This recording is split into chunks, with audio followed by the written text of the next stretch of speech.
नमस्कार दोस्तों, स्वागत है आपका एक बार फिर से हमारे YouTube चैनल रोजगार अड्डा पॉइंट वन में। आइए जीएस की श्रृंखला में आज एक और महान विभूति को शामिल करते हुए आज हम लोग राजा राम मोहन राय के बारे में पढ़ेंगे। तो इसमें वैसे फैक्ट मैं शामिल किया हूँ जो कि परीक्षाओं में बराबर पूछे जाते हैं। एक बार आप ये वीडियो अगर देख लेंगे तो कभी किसी भी परीक्षा में राजा राम मोहन राय के बारे में कोई भी क्वेश्चन पूछा जाएगा तो आप निश्चित रूप से उसका जवाब दे पाएंगे। तो इसका कॉम्पिटिटिव एग्जाम में बहुत ही महत्व है। आइए आज देखते हैं राजा राम मोहन राय के बारे में। सबसे पहले इनके व्यक्तिगत परिचय के बारे में देखेंगे मित्रों। अब इनका जन्म सबसे पहले आप देख लेंगे कब हुआ था, तो 22 मई सन 1772 में हुआ था इनका जन्म। इनके पिता का नाम रमाकांतो राय था, माता का नाम तारिणी देवी था। जन्म स्थान इनका हुगली में हुआ था इनका जन्म, जो कि पश्चिम बंगाल में वर्तमान में पड़ता है। ठीक है। शादियां इनकी 3 हुई थी 2 बीवियों की मृत्यु के बाद। 15 वर्ष की आयु में इन्हें 4 भाषाओं का ज्ञान था मित्रों, संस्कृत, फारसी, अरबी और बंगाली। ठीक है। आगे चल के इन्हें और भी कई भाषाओं का ज्ञान हुआ और ये विदेश में भी बहुत भ्रमण किए हैं। तो घूमने वालों की अगर बात की जाए तो सबसे पहला नाम जो आता है वो राहुल संकृत्यायन का आता है और दूसरा नाम इन्हीं का है। राजा राम मोहन राय जी ने भी बहुत भ्रमण किया है, विदेश भ्रमण भी बहुत किए हैं। इन्होंने ईस्ट इंडिया कंपनी में काम भी किया है। कहीं कहीं 1809 से 14 दिया गया है और किसी किसी बुक में 1803 से 1814 तक दिया गया है। दोनों बात आप लोग ध्यान में रखेंगे। ठीक है। तो ईस्ट इंडिया कंपनी के इनके पिताजी भी कर्मचारी थे और ये भी ईस्ट इंडिया कंपनी के कर्मचारी थे। तो ये तो इनका परिचय था। अब परीक्षाओं में जो महत्वपूर्ण प्रश्न पूछे जाते हैं वो यहाँ से आते हैं। देखिए, सबसे पहला प्रश्न जो होता है, ये राजा नहीं थे, ये तो एक कायस्थ बंगाली परिवार के सदस्य थे जो कि न बहुत ही निर्धन था और ना ही बहुत पैसे वाला था। इनको राजा की उपाधि मिली है। क्या मिली है? उपाधि। सबसे महत्वपूर्ण प्रश्न ये बनता है कि राजा राम मोहन राय को राजा की उपाधि किसने दी थी? तो इसका सही जवाब हो जाएगा अकबर द्वितीय ने। ठीक है। अब इनकी और भी उपाधियां और उपनाम हैं, जैसे भारतीय पुनर्जागरण के जनक, ये आप लोग याद रखेंगे। आधुनिक भारत का जनक भी इन्हें कहा जाता है और ये भी प्रश्न पूछा जाता है कि इन्हें आधुनिक भारत का जनक किसने कहा था? तो ये गोपाल कृष्ण गोखले जी ने कहा था इनको आधुनिक भारत का जनक। अब यहाँ एक डाउट है, उसको भी यहीं पे क्लियर करते चले। आधुनिक भारत का निर्माता पंडित जवाहरलाल नेहरू को भी कहा जाता है, ये भी आप लोग ध्यान में रखेंगे कि आधुनिक भारत का निर्माता किसे कहा जाता है? तो पंडित जवाहरलाल नेहरू को भी कहा जाता है। और आधुनिक भारत का जनक किसे कहा गया है? तो ये राजा राम मोहन राय को भी कहा गया है। किसके द्वारा कहा गया है मित्रों? तो गोपाल कृष्ण गोखले के द्वारा कहा गया है। ठीक है। और क्या इनकी उपाधियां हैं? तो भारत पथिक की उपाधि इनको किसने दी थी? तो ये उपाधि उनको गुरुदेव रविंद्रनाथ टैगोर के द्वारा दी गई थी। ठीक है। आगे चलते हैं, देखते हैं आधुनिक युग का अग्रदूत या प्रणेता। इसको आप याद रखेंगे, ये भी परीक्षाओं में कई बार पूछा गया है। यही बात इंग्लिश में भी लिख के दे देता है और हिंदी टेक्स्ट में भी हेराल्ड ऑफ न्यू एज का नाम अगर पूछा जाए किसका है, तो ये भी याद रखेंगे कि ये भी राजा राम मोहन रॉय का नाम है। ठीक है। हेराल्ड ऑफ न्यू एज याद रखेंगे। इसी की हिंदी है आधुनिक युग का अग्रदूत या प्रणेता। ठीक है। आगे चलते हैं, एक दो और उपाधियां हैं, जैसे कि भारतीय नवयुग का सितारा। भारतीय नवयुग का सितारा किसे कहते हैं? राजा राम मोहन राय को। धार्मिक सुधार आंदोलन का अग्रदूत किसे कहा जाता है? ये भी राजा राम मोहन रॉय हैं। और आधुनिक भारतीय पत्रकारिता का जनक किसे कहा जाता है? ये भी राजा राम मोहन राय हैं। आपका समय बर्बाद ना हो, आपका समय बच सके, इसलिए मैंने इसको पहले से लिख के रखा है ताकि 10 या 15 मिनट के वीडियो में आप इनके बारे में डिटेल जानकारी प्राप्त कर सके और किसी भी एग्जाम में इनके बारे में कोई क्वेश्चन पूछा जाए तो उसका सरलता से आप जवाब दे पाए। ठीक है, आप लोग कॉपी और पेन लेके इसको जरूर देखिएगा और इसको नोट करते चलेंगे ताकि ये जीवन भर आपका बन जाए। ठीक है, जीवन भर के लिए आपका बन जाए। राजा राम मोहन राय की पुस्तकें कौन सी हैं? तो देखिए, इनकी एक पुस्तक है तुहफत उल मुवाहिदीन, ये इन्होंने फारसी भाषा में लिखी थी सन 1803 ईस्वी में, और इसका अनुवाद हुआ इंग्लिश में ए गिफ्ट टू मोनोथिज्म। यही पुस्तक है, केवल ट्रांसलेट कर दिया गया इसको इंग्लिश में, नाम रख दिया गया ए गिफ्ट टू मोनोथिज्म, और हिंदी में यह अनुवाद एकेश्वरवादियों को भेंट या उपहार के नाम से इसी पुस्तक का किया गया है। तो ये तीनों पुस्तकें एक ही हैं, केवल इसकी भाषा बदली गई है। मूल जो प्रति थी वह किस भाषा में थी? तो फारसी भाषा में थी। किस सन में ये प्रकाशित हुई थी? तो 1803 ईस्वी में, ये भी याद रखेंगे। अब इस पुस्तक का विषय क्या था? बहुत ही प्रसिद्ध पुस्तक है। तो हिंदुओं के धार्मिक अंधविश्वास को इसमें इन्होंने उजागर किया था। ठीक है, ये क्या थे? जैसे कि हिंदू में जो ऐसे संस्कार हैं जिसका कोई तर्क नहीं है, वैसे संस्कारों का ये विरोध करते थे। और इस बुक में इसी प्रकार के संस्कार, जिन्हें हम एक शब्द में अगर कहें तो अंधविश्वास कहते हैं, उसी के खिलाफ में इन्होंने इसमें लिखा था, उसको एक्सपोज किया था। ठीक है, आगे चलते हैं। एक और बुक है, वो भी आप ध्यान रखेंगे, प्रीसेप्ट ऑफ जीसस। ठीक है, प्रीसेप्ट ऑफ जीसस, ये बुक याद रखेंगे। ये भी किसकी है? तो राजा राम मोहन राय जी की है। 1820 ईस्वी में ये प्रकाशित हुई थी। अब ये देखिए, ये जो लिखा हूं मैं, ये पत्र और पत्रिकाएं हैं। ब्राह्मणवादी 1821 में, संवाद कौमुदी 1821 में, इसकी भाषा पूछी जाती है तो बंगला में आप बताएंगे। संवाद जीसस 1821 में, और मीरात उल अखबार, ये इनकी फारसी पत्रिका है, इसको भी आप याद रखेंगे। मीरात उल अखबार मतलब मीरात उल अखबार किस भाषा में छपती थी? तो फारसी भाषा में। किस सन में? तो 1822 में। तो ये इनकी पत्र और पत्रिकाएं हैं, इसको याद रखेंगे। दो बुक मैंने बताया, प्रीसेप्ट ऑफ जीसस, और एक लिखवाया मैंने पहले, एक गिफ्ट टू मोनोथिज्म या तुहफत उल मुवाहिदीन। ठीक है, एकेश्वरवादियों को एक भेंट या उपहार। ठीक है, तो तीनों नाम जो थे वो एक ही बुक के थे, और एक प्रीसेप्ट ऑफ जीसस याद रखना है। अब इन्होंने जिन संस्थाओं का निर्माण किया उनके बारे में देखते हैं। सबसे पहले याद रखेंगे आत्मीय सभा। ये कब इन्होंने निर्मित किया? 1815 में इसकी स्थापना की गई। उसके बाद इन्होंने हिंदू कॉलेज की स्थापना की 1817 में।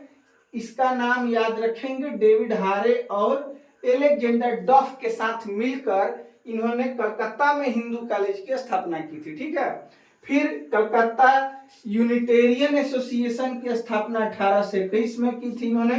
वेदांत कॉलेज की स्थापना 1825 में हुई, और ब्रह्म समाज की स्थापना 1828 में हुई। याद करने के लिए मित्रों आप याद रखेंगे, इसमें 2 का अंतर है, फिर इसमें 4 का, इसमें 4 का, और फाइनली 3 का अंतर है। मतलब अगर आप चाहें तो इसको याद रख सकते हैं 15, 17, 17 4 21, 21 4 25, और फाइनली एक 3 का अंतर 28। क्रम क्या होगा? सबसे पहले राजा राम मोहन राय की आत्मा जागी और उन्होंने हिंदू कॉलेज की स्थापना की। आत्मा जागी, उन्होंने हिंदू कॉलेज की स्थापना की। कहाँ की? कलकत्ता यूनियन में। कलकत्ता यूनियन से आप याद रखेंगे कलकत्ता यूनिटेरियन। और उसके बाद उसमें वेद की शिक्षा दी गई, जिससे ब्रह्म की प्राप्ति हुई। याद रखेंगे 5 आपको नाम याद रखना है। एक आत्मीय सभा 15 में, फिर हिंदू कॉलेज 17 में, फिर कलकत्ता यूनिटेरियन एसोसिएशन, इसको याद रखेंगे 15, 17, फिर 21, 1821 में। फिर एक आगे चलेंगे आत्मीय सभा, वेदांत कॉलेज, ये 4 साल बाद, और मतलब 21 के बाद 4 करेंगे तो 1825 में। और फाइनली आप ब्रह्म समाज 1828 में। यही 5 याद रखना है संस्थाओं को। आगे चलते हैं। सामाजिक सुधार कौन थे जिसमें इन्होंने महत्वपूर्ण भूमिका निभाई? तो सती प्रथा पर रोक सबसे प्रसिद्ध यही सुधार है जिसमें इन्होंने महत्वपूर्ण भूमिका निभाई थी। ठीक है, सती प्रथा पर रोक में। अब उस समय पूछा जाता है कि सती प्रथा पर रोक किसने लगाई थी, तो अगर गवर्नर का नाम पूछा जाए तो लॉर्ड विलियम बेंटिक थे उस समय भारतीय गवर्नर। और किसके प्रयास से? राजा राम मोहन राय के प्रयास से। किसने इसको बैन किया? तो लॉर्ड विलियम बेंटिक ने। कब बैन किया? तो 1829 में। और ये पहले बैन हुआ बंगाल में, फिर उस समय के मद्रास और वर्तमान के चेन्नई में 1830 में बैन किया गया लॉर्ड विलियम बेंटिक के द्वारा। प्रयास किसका सबसे अधिक था इसमें? तो राजा राम मोहन रॉय के। ये एक घटना है, इनकी भाभी को भी इनके भाई की मृत्यु हो जाने के बाद सती बना दिया गया था। सती बनाने का मतलब कि जैसे पति की अगर चिता जल रही है तो स्त्री या तो खुद ही, मतलब उनकी जो पत्नी है, या तो स्वयं की इच्छा से उस पे जाके बैठ जाए और जल जाए। जिंदा जला दी जाती थी औरतें उस समय। और स्वेच्छा न हो, मतलब अपनी इच्छा नहीं है, तो जबरदस्ती उनको उस पर फेंक दिया जाता था। तो ये घटना अपनी भाभी के साथ जब उन्होंने देखा राजा राम मोहन रॉय जी ने, तो उनके दिमाग में ये विचार आया कि ये बहुत गंदी प्रथा है। और उन्होंने ये भी तर्क दिया कि कोई पुरुष सती क्यों नहीं होता है, केवल महिलाओं को ही सती क्यों बनाया जाता है। तो इसलिए सबसे बड़ा योगदान सती प्रथा के रोक में इसका था, तो याद रखेंगे राजा राम मोहन राय का था। और इस गवर्नर का नाम भी याद रखेंगे, लॉर्ड विलियम बेंटिक को। ठीक है, इन्होंने बाल विवाह पर रोक लगाने के लिए भी कई आंदोलन किए हैं। महिलाओं के अधिकार के लिए, जैसे कि वर्तमान में क्या है, किसी पिता की संपत्ति में जितना हक पुत्र का है उतना हक पुत्री का भी है। पहले ये बात करने वाला कोई नहीं था कि जितना पुरुष का हक है संपत्ति में, विरासत में, उतना स्त्री का भी हक होगा। सबसे पहले किसने बात किया था महिलाओं के अधिकार के लिए, कि विरासत में महिलाओं को भी उतना ही अधिकार है? ये राजा राम मोहन राय जी ने किया था। फिर विधवा पुनर्विवाह के पक्षकार थे, लेकिन विधवा पुनर्विवाह का नाम जहां आएगा मित्रों, वहां आप लोग इनका नाम याद रखेंगे, ईश्वर चंद्र विद्यासागर का। ठीक है, ईश्वर चंद्र विद्यासागर। जैसे आप याद रखेंगे सती प्रथा पर रोक किसके प्रयासों से हुई थी? राजा राम मोहन राय के। लेकिन विधवा पुनर्विवाह के पक्षकार तो ये थे, लेकिन सबसे अधिक प्रयास विधवा पुनर्विवाह में किसने किया था? तो ईश्वर चंद्र विद्यासागर ने किया था। ये आप लोग याद रखेंगे। तो ये कुछ सामाजिक सुधार थे जिसमें राजा राम मोहन रॉय ने महत्वपूर्ण भूमिका निभाई है। इस पे मैंने नहीं लिखा है एक दो, जैसे कि मान लीजिए कि जो धार्मिक अंधविश्वास थे हिंदुओं के, उसका भी उन्होंने विरोध किया था और इसी चक्कर में उनकी जान भी गई। देखिए, वे चाहते थे कि समुद्र पार करके जाया जाए इंग्लैंड में और वहां से कुछ नई बातों को सीखा जाए, व्यापार किया जाए। ठीक है, ये तो कर्मचारी थे ईस्ट इंडिया कंपनी के। लेकिन यहाँ जो पुरोहित थे, पुरोहित कहते थे कि समुद्र को लांघना नहीं चाहिए। ठीक है, और इनको भी कहते थे कि आप भी मत जाइएगा यूरोप में, मतलब इंग्लैंड में जाना था इनको, तो रोका जाता था इनको कि मत जाइएगा आप भी, नहीं तो आपकी मृत्यु हो जाएगी। ठीक है, लेकिन इन्होंने सभी पुरोहितों का विरोध करके समुद्र पार कर ब्रिटेन जाने वाले ये पहले भारतीय थे। ठीक है, समुद्र को लांघ के जाने वाले ये पहले भारतीय थे।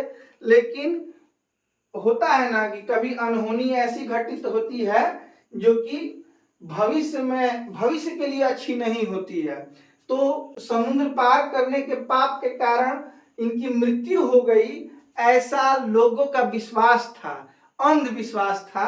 हालांकि इनकी मृत्यु किससे हुई थी? मेनिंजाइटिस से। मैं भी बता रहा था कि पुरोहितों ने इनको मना किया था कि आप समुद्र लांघ के मत जाइए इंग्लैंड में, लेकिन ये नहीं माने, ये गए और दुर्भाग्यवश इनकी मृत्यु वहीं जाके इंग्लैंड में ही हुई। स्थान का नाम आप याद रखेंगे, ब्रिस्टल में। और इनके मृत्यु का कारण जो था वो मेनिंजाइटिस था। ये मस्तिष्क की एक बीमारी है मित्रों। इनकी मृत्यु कब हुई थी? तो 27 सितंबर 1833 में 61 साल की उम्र में इनकी मृत्यु हुई थी। पंडितों का मानना था कि इन्होंने समुद्र पार करके एक पाप किया है, उसी कारण इनकी मृत्यु हुई, जो कि पूरा पूरा अंधविश्वास था। ठीक है, आगे चलते हैं, देखते हैं इन्होंने जो ब्रह्म समाज बनाया था, पहले इसका नाम था ब्रह्म सभा, लेकिन बाद में इसका नाम क्या पड़ गया, ब्रह्म समाज पड़ गया। ठीक है, तो इनकी मृत्यु हो गई 1833 में। उसके बाद ब्रह्म समाज का देख रेख किसके जिम्मे था, तो देवेंद्र नाथ ठाकुर के जिम्मे था। देवेंद्र नाथ ठाकुर के बारे में याद रखेंगे कि ये राजा राम मोहन राय के शिष्य थे। राजा राम मोहन राय के अनुयायी कौन थे, याद रखेंगे कि देवेंद्र नाथ ठाकुर राजा राम मोहन राय के अनुयायी थे और यही ब्रह्म समाज को देखते थे। 1866 ईस्वी तक ब्रह्म समाज दो भागों में टूट गया। केशव चंद्र सेन ने 1866 ईस्वी में भारतीय ब्रह्म समाज की स्थापना कर दी, 1866 ईस्वी में, याद रखेंगे। और 1866 ईस्वी में ब्रह्म समाज का नाम बदल के देवेंद्र नाथ ठाकुर ने इसका नाम भी क्या कर दिया, आदि ब्रह्म समाज कर दिया। देखिए, ब्रह्म समाज की जो स्थापना हुई थी हिंदू रीति रिवाजों को और सुदृढ़ करने के लिए हुई थी, अंधविश्वासों को खत्म करने के लिए राजा राम मोहन राय ने की थी। बाद में इसमें ब्रह्म समाज में अन्य धर्म के लोग भी शामिल हो गए, जिसकी वजह से ये धीरे धीरे क्या हो गया, समाप्त हो गया। ठीक है, राजा राम मोहन राय के बारे में मेरे द्वारा दी गई जानकारी अगर आपको अच्छी लगी हो तो आप वीडियो को लाइक करें, चैनल को सब्सक्राइब करें और अपने दोस्तों में शेयर करें। अगले पार्ट में मैं राजा राम मोहन राय से रिलेटेड जितने MCQ है सभी दूंगा आपको। आप लोग हमारे साथ बने रहिए। हमारे साथ जुड़ने के लिए आपका बहुत बहुत धन्यवाद। नमस्कार, शुभ रात्रि।